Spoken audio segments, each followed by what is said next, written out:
Fala pessoal, tudo bom com vocês? Nesse módulo aqui a gente vai falar sobre membrana plasmática. Como assim membrana plasmática? O que é a membrana plasmática? Certo? Mas antes de iniciarmos aqui esse assunto, vamos dar uma revisada aí nas aulas passadas? Primeiro módulo a gente falou do quê? Sobre o histórico, o que foi, né? Como surgiu. Robert Hooke foi lá, criou o microscópio de luz, né? Existem os microscópios eletrônicos, a gente tem outros tipos aí, óbvio, né? Então, a gente falou sobre isso. A gente falou também sobre o quê? Sobre algumas diferenças de célula eucarionte, célula procarionte.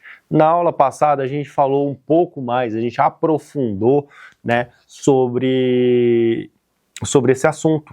Então, as diferenças e semelhanças entre as células eucariontes e células procariontes.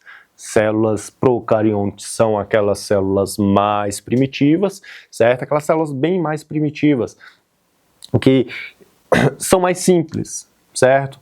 Então, as células eucariontes são maiores, né, e mais complexas. Então, quando a gente fala de célula eucarionte, a gente está falando principalmente aí das bactérias, do reino das bactérias, e as células eucariontes a gente está falando aí de células animais, células vegetais, células fúngicas, tudo isso aí pode ser célula eucarionte. Existem células eucariontes. Óbvio que existem células eucariontes animais e células eucariontes vegetais. Existem sim diferenças, certo? Até porque a gente não faz fotossíntese e na célula vegetal tem a fotossíntese, então tem as diferenças também, certo? Só que o foco aqui é principalmente o quê? É principalmente animal. Por quê? Porque vocês acreditam que, eu acredito que não tem aqui um foco, né, do curso de vocês para o curso de biologia. Então, se o curso, né, o foco principal não é biologia, então vocês não precisam estar sabendo como a célula vegetal ela funciona, tá? Então é basicamente esse o resumo aqui. Então vamos começar com a nossa aula de hoje, que é sobre membrana plasmática. O que vem a ser a membrana plasmática? Lembra na aula passada que a gente falou que tanto a célula eucarionte quanto a célula procarionte possuem a membrana plasmática. O que vem a ser essa estrutura? A estrutura da membrana plasmática nada mais é do que o que vai delimitar aquela célula, certo? Seja ela a membrana, aliás, seja ela a célula eucarionte quanto a célula procarionte, certo? Então, para que eu consiga entrar nessa sala aqui, eu preciso de quê? Eu preciso de uma porta, por exemplo. Ah, mas se não tivesse porta, tivesse só janela, eu conseguiria entrar? Conseguia, certo? Mas o que acontece? Eu preciso, né, dessas estruturas me permitindo entrar nessa sala. Tá? E você, por exemplo, já fez lá na sua casa, né? Você já limpou sua casa inteira, estava toda limpa e de repente tem uma formiga ou algum inseto dentro da sua casa. Aí você fica, como ele entrou? Certo? Então é basicamente isso que acontece nas nossas células também. Minha célula está ali toda feita, toda certinha, toda limpa, toda ok, e de repente começa a entrar algumas moléculas dentro dela. Então, como essas moléculas entraram, certo? A minha membrana plasmática, ela permite isso. Por quê? Porque ela é capaz de deixar algumas moléculas passarem, né?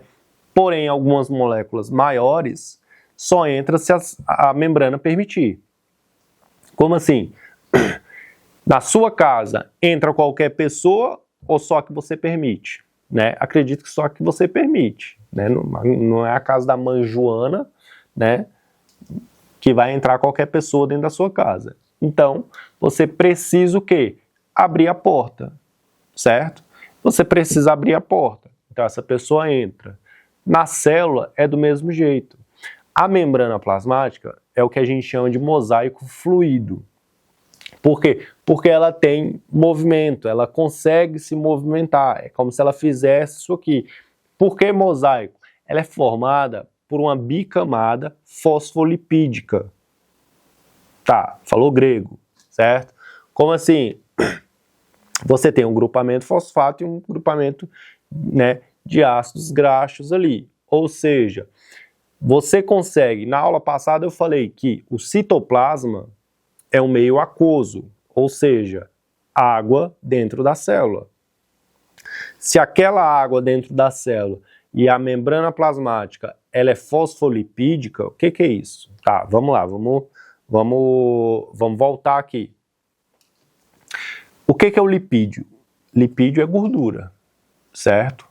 O carboidrato vai estar na membrana plasmática, ele te dá energia, ele capta algumas moléculas também. As proteínas, o que são proteínas? São, né, estruturas de 4 tipos ali que pode estar aderido na membrana. São as proteínas de membrana, certo? Então você tem a membrana plasmática e inserido nela você tem carboidratos, chamado de glicocálix também. Você tem os carboidratos, você tem os fosfolipídios, os lipídios ali, que é gordura, aderidos à membrana, mas a membrana em si, propriamente dita, ela é formada por uma bicamada fosfolipídica. Ou seja, o grupamento fosfato, ele é hidrofílico, os ácidos graxos, são as gorduras, ele é hidrofóbico. Professor, você está falando grego para mim, não estou entendendo nada que você está falando. Vamos lá. Grupamento fosfato é como se fosse aquela cabecinha do palito de fósforo. E os ácidos graxos, ele é como se fosse duas perninhas, né? Duas estruturas, duas perninhas. É como se fosse isso aqui assim. Ou seja, ácido graxo, a gordura, vai se misturar com água? Não, certo? Então, na dúvida, vai lá na sua casa, pega, enche, bota uma água no copo e joga óleo de cozinha. Não se misturam, certo? Ou seja, o óleo, ele é hidrofóbico, ou seja, ele tem fobia de água. Ele é o cascão da célula, vamos dizer assim, certo? Ele não gosta de água, certo? Ele não se mistura. Ou seja, molécula de gordura vai estar próxima da água ou vai estar afastada da água? Vai estar afastada, certo? Então, se os ácidos graxos, eles são hidrofóbicos, ele vai estar voltado para dentro da membrana ou para fora da membrana? Ele vai estar voltado para dentro. Ou seja, aquelas duas estruturas que eu falei, que pareciam duas perninhas, né, dessa molécula, vão estar voltados para dentro da membrana. Ou seja, o grupamento fosfato é como se fossem meus 2 polegares aqui, certo? Então, o grupamento fosfato vai estar voltado para o meio extracelular, ou seja, para fora da célula, e vai estar voltado também para onde? Para o meio intracelular, certo? Ou seja, para dentro da célula. Por quê? Porque tem água tanto fora quanto dentro da célula, tá? Então, o que vai definir? É como se essa parede fosse aqui, no interior, como se essa parede fosse a membrana plasmática. O que eu consigo ver aqui é como se fosse meu grupamento fosfato. Dentro da parede é como se fosse gordura. E lá do outro lado é como se fosse grupamento fosfato também, certo? Então, reparem aqui na minha mão. Aqui seria grupamento fosfato, aqui é o lado externo da célula, e aqui dentro da célula é o grupamento, grupamento fosfato também. Por quê? Porque aqui tem água e aqui também tem água. E no interior aqui da membrana fosse gordura, são os ácidos graxos. É basicamente isso, certo? Conseguiram entender? Eu acredito que sim. Então, o que acontece? A gente precisa observar o seguinte: se a membrana plasmática tem esse formato, é formado por vários fosfolipídios, ou seja, ela tem esse modelo de mosaico fluido. Por que mosaico? Isso é formado por vários fosfolipídios e fluido porque ela consegue ter esse movimento. Mas uma célula, você consegue encontrar uma célula só aleatória assim na vida? Você não consegue. Você sempre vai encontrar o quê? Um grupamento, um aglomerado de células. Por quê? Porque lá na primeira aula, eu falei para vocês que uma molécula disse sim a outra molécula e formou a vida, né? Eu citei essa escritora aí. Então, uma célula, ela sempre vai estar unida a outras células. Então, como vai ser essa união? Como é que é essa união? Essa união, existem várias zônulas de adesão dentro das células, tá?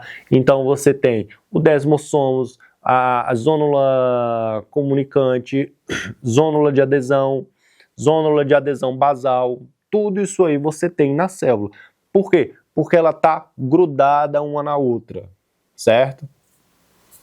Por quê? A zônula comunicante, por exemplo, ela serve para quê? Justamente para isso, para se comunicar com alguém, certo? Então vamos supor aqui que o meu tecido humano é como se ele fosse um prédio, certo? É como se ele fosse um prédio com vários apartamentos. E em cada apartamento tivesse uma janela de frente para a casa do vizinho. Ou seja, você abriu aqui, você deu de cara com a sala do seu vizinho, certo? Isso é a zônula comunicante. Por quê? Porque já pensou como seria prático aquele vizinho que você gosta, você fala assim, pô, ele acabou de fazer um bolo, aquela vizinha acabou de fazer um bolo. Vou fazer o quê? Vou pedir um pedaço. Aí você abre a janela assim, vizinho, me dá um bolo aí, me dá um pedaço desse bolo. É isso que faz, certo? Ela serve justamente para isso. Por quê? Porque você serve para comunicar. Ou seja, o impulso elétrico no meu coração, ele precisa ser rápido, certo? Por quê? Porque meu coração precisa pulsar, ele precisa bombear o sangue. Porque se ele fosse lerdo, né, a gente não estaria vivo. Então, se a minha célula precisa se comunicar com outra, o impulso elétrico precisa passar de uma célula a outra, certo? A minha célula tem... O que é mais fácil? O que vocês acham que é mais fácil?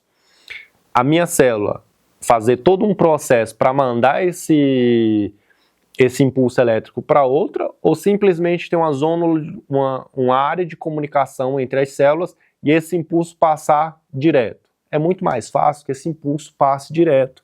É por isso que existem zônulas de comunicação. Existem as zônulas de adesão, por exemplo, que ela serve para quê? Para manter a célula presa uma à outra ali, certo? Como assim? Para que serve isso?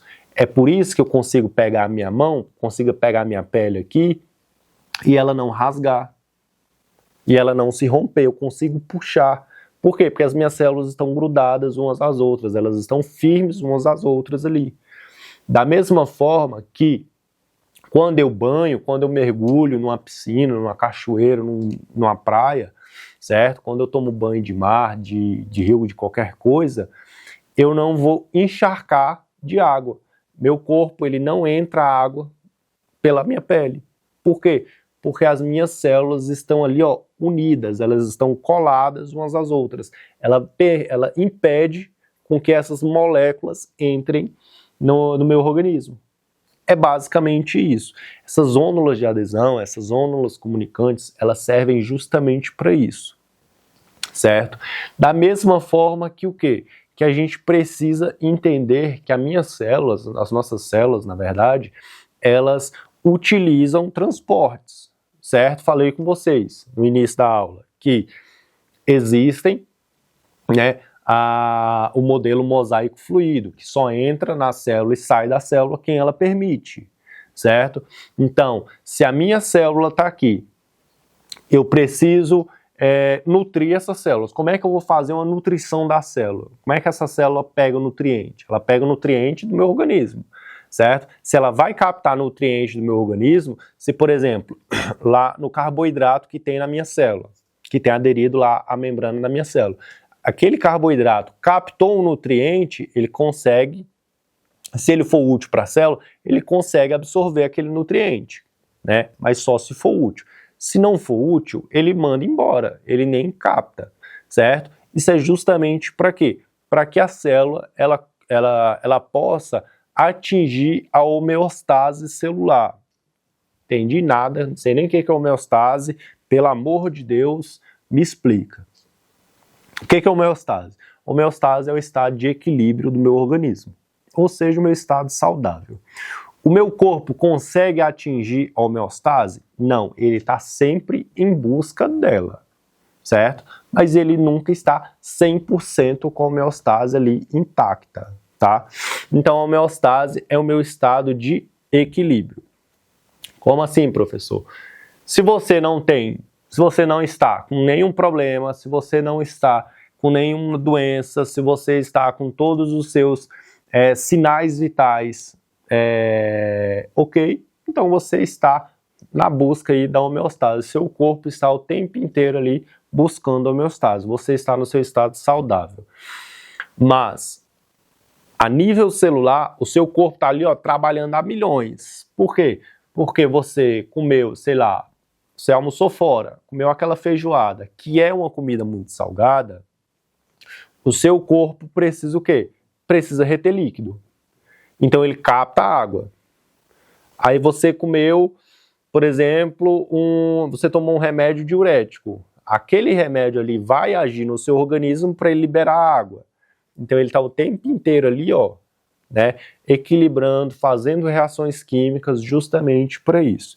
Então quando a gente se alimenta, a gente manda nutriente para o meu organismo e esses nutrientes precisam ser quebrados e armazenados no meu corpo ou até mesmo utilizados para a formação de energia, certo? Isso aí em bioquímica é bem explicado, tá? Mas o que acontece? Se eu preciso nutrir o meu organismo, a minha célula está precisando de nutriente, está precisando de molécula, certo? Fui lá, comi uma macarronada, saí e comi uma macarronada.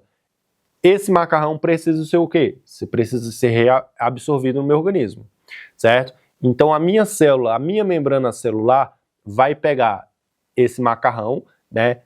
O meu organismo quebra esse macarrão em moléculas menores, ou seja, carboidrato quebrado entrou no meu organismo, ele vai ser absorvido em forma de quê? De glicose, ou seja, de açúcar, uma molécula de açúcar.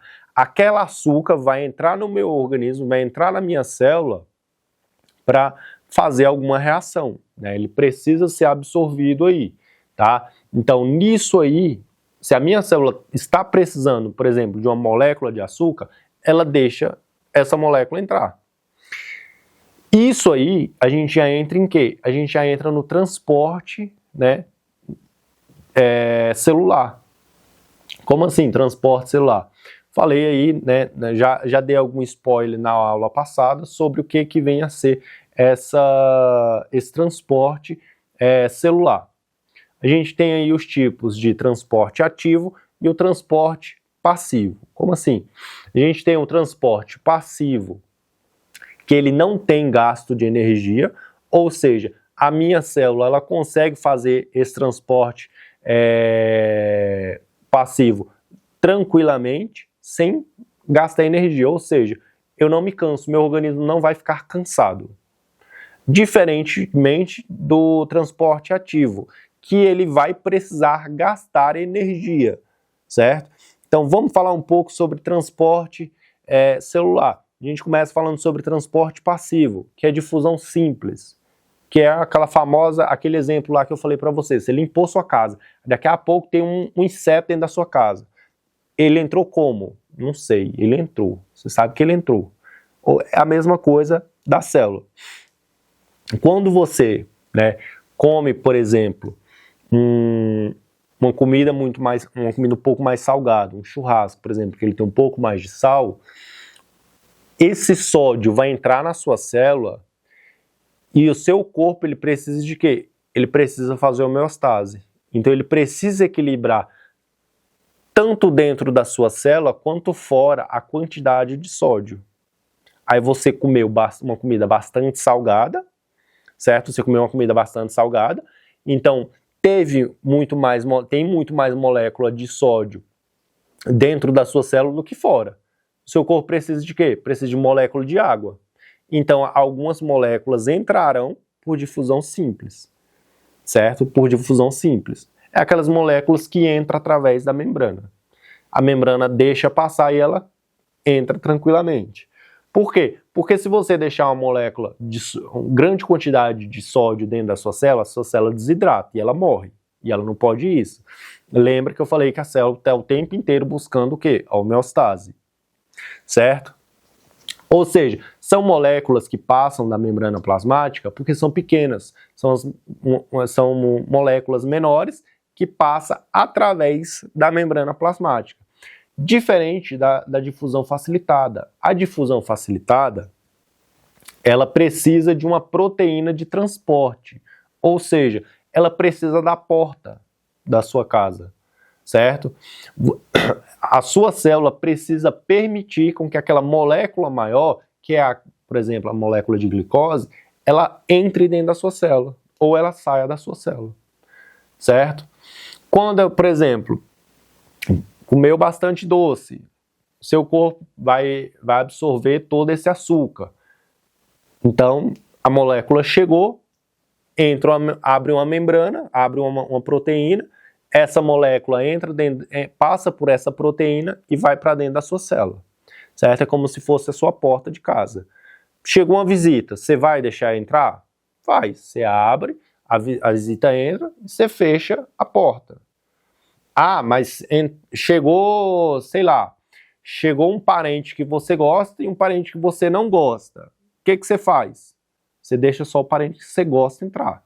É simples assim, a sua célula é desse jeito, ela é nojenta desse jeito, desse nível, certo? Chegou dois parentes lá, um que ela gosta e um que ela não gosta. Ela vai fazer o quê? Você entra, que é o parente que ela gosta, o parente vai entrar e ela fecha a porta e deixa o parente que ela não gosta lá do lado de fora, porque ela não gosta daquele cara, ela vai deixar lá do lado de fora. E a nossa célula faz isso, certo? Mas, pelo amor de Deus, você não vai fazer isso com o parente dos outros. Vai falar, o professor que mandou fazer isso. Não faz, certo? Então, o que acontece? A sua célula, ela vai o quê? Ela vai selecionar quem entra e quem não entra, certo? Aí, por exemplo, a célula entrou, aquela molécula entrou, o parente que você gosta entrou. Começou a encher teu saco, você fala, sai daqui agora. Você abre a porta e manda ele embora. Por quê? Porque ela não te serve mais. A célula é isso, certo? Se a molécula é grande, ela é um pouco maior, e ela precisa sair da célula, a proteína se abre, ela sai e a proteína se fecha. Essa é a proteína de transporte, essa é a difusão facilitada. Por quê? Difusão simples passa através da membrana, de um lado para o outro, tranquilamente. A difusão facilitada, lembra do parente chato e do parente legal, você seleciona quem entra e quem sai da sua célula através de uma proteína, ou seja, aquela proteína ela precisa se abrir para a molécula entrar, porque são moléculas maiores e elas não passam através da membrana, certo? A gente fala do terceiro tipo de transporte passivo, que é o quê? É a osmose. Osmose sempre vai ser o transporte de água, certo? Como assim o transporte de água? De moléculas de água, H2O. Lembra que eu falei que a minha membrana ela é hidrofóbica, certo? Os ácidos graxos são hidrofóbicos, ou seja, para que a minha célula permita que moléculas de água entrem na célula, você precisa de uma proteína chamada aquaporina, certo? A aquaporina se abre e as moléculas de água vão fazendo esse equilíbrio aí. Entrou uma grande quantidade de sódio, vem uma quantidade de água, certo? Não tem sódio, o sódio entra, a água sai. Essa é a osmose. Lembra sempre que transporte passivo, ele sempre vai ser a favor de um gradiente. Como assim? O que é o gradiente? O transporte passivo, como ele não tem gasto de energia, é como se às 6 horas da tarde, final do expediente, a cidade inteira fosse para o metrô. Então, chegasse na estação central ali, o metrô abre as portas e você precisa entrar. O metrô está vazio, você precisa entrar, certo? Você entra, todo mundo te empurrando, você entra tranquilamente, sem gastar energia. Isso é o transporte passivo, certo? você foi junto com todo mundo. Esse você não gastou energia. Diferente do transporte ativo, que é contra um gradiente, certo? Transporte passivo é como se você estivesse descendo um morro de bicicleta. Você gasta energia? Você não gasta. Certo? O transporte ativo, ele já é contra um gradiente. Você precisa reestabelecer a homeostase, só que você vai gastar energia para isso. Como é que você gasta energia com isso? Você vai gastar energia porque você vai contra um gradiente. Vamos ao exemplo do metrô de novo. Você você dormiu no metrô, porque o pobre tem disso, né? O pobre sempre gosta de dormir no transporte público e sempre se dá mal, né? Então você dormiu no metrô, chegou na estação central ali e você precisa sair desse trem. O que você vai fazer? Você vai contra um gradiente. Só que o que acontece? Tá todo mundo querendo entrar para ir sentado no trem. Então você tem que ir, né? Você vai gastar energia para se livrar de todo mundo, porque senão você vai voltar a viagem inteira no metrô, certo? Então você tem que gastar energia para sair. Como é que você gasta energia, pelo amor de Deus? Você vai gastar energia com o quê? Com a fagocitose, com a pinocitose, por exemplo, certo? A fagocitose, o que vai ser? Entrou uma bactéria no seu organismo, você vai atrás da bactéria, né? A sua célula vai fagocitar aquela bactéria. O que é fagocitar, professor? Que você está falando desde a aula passada. Fagocitar é você correr atrás e comer aquela bactéria. A sua célula, ela literalmente, ela corre atrás e fagocita aquela bactéria, certo? Você vai, por exemplo, fazer uma pinocitose, uma molécula de gordura muito grande, sei lá, desprendeu de qualquer canto do seu organismo, do seu tecido adiposo, aquela molécula de gordura se desprendeu, você vai lá, você vai fazer a pinocitose, certo? Então, fagocitose são materiais sólidos, a pinocitose é um material líquido, certo? Então, quando você precisa excretar alguma coisa também, você vai gastar energia também, certo? Sintetizei uma proteína, minha célula sintetizou uma proteína errada, ou seja, ela criou uma proteína errada, o que ela vai fazer? Ela precisa excretar isso aí, certo? Ela precisa excretar. Então, quando você for excretar alguma coisa, você vai gastar energia também. Então, tanto na fagocitose quanto na pinocitose, você vai gastar energia. Outra situação que você vai gastar energia é a nossa bomba de sódio e potássio, certo? Porque você precisa estar o tempo inteiro fazendo bombeamento de sódio e potássio para dentro e fora de célula. Por quê? Porque a bomba de sódio e potássio, as moléculas, é basicamente aquela pessoa que não pagou passagem e entrou no metrô. Aí o segurança vai lá e tira ela. E ela é teimosa, ela vai lá e entra de novo. Aí o segurança vai lá e tira ela de novo. Então isso é a nossa bomba de sódio e potássio, porque você precisa reestabelecer a quantidade tanto dentro da célula quanto fora da célula, certo? Você precisa ter a mesma quantidade. Se tem 5 moléculas dentro da célula, você tem que ter 5 moléculas fora da célula, e é isso aí que é a nossa bomba de sódio e potássio. Entrou, tem 6 dentro da célula, tem 5 dentro da célula, está errado. O meu organismo precisa de quê? Precisa de homeostase, precisa de estar em equilíbrio. Então o que a minha bomba de sódio e potássio faz? Pega uma molécula e joga para fora, certo? Tanto de sódio quanto de potássio. Entrou 7 moléculas de sódio aqui dentro da minha célula. Então tem 4 aqui fora da minha célula. O que o meu organismo vai fazer? A minha bomba de sódio e potássio captura essas 2 moléculas de sódio e joga para fora. E vai ficar normal, certo? Então, galera, a nossa aula de membrana plasmática é basicamente essa. Espero que vocês tenham entendido. O material está disponível para vocês e espero que gostem. Vejo vocês no próximo bloco.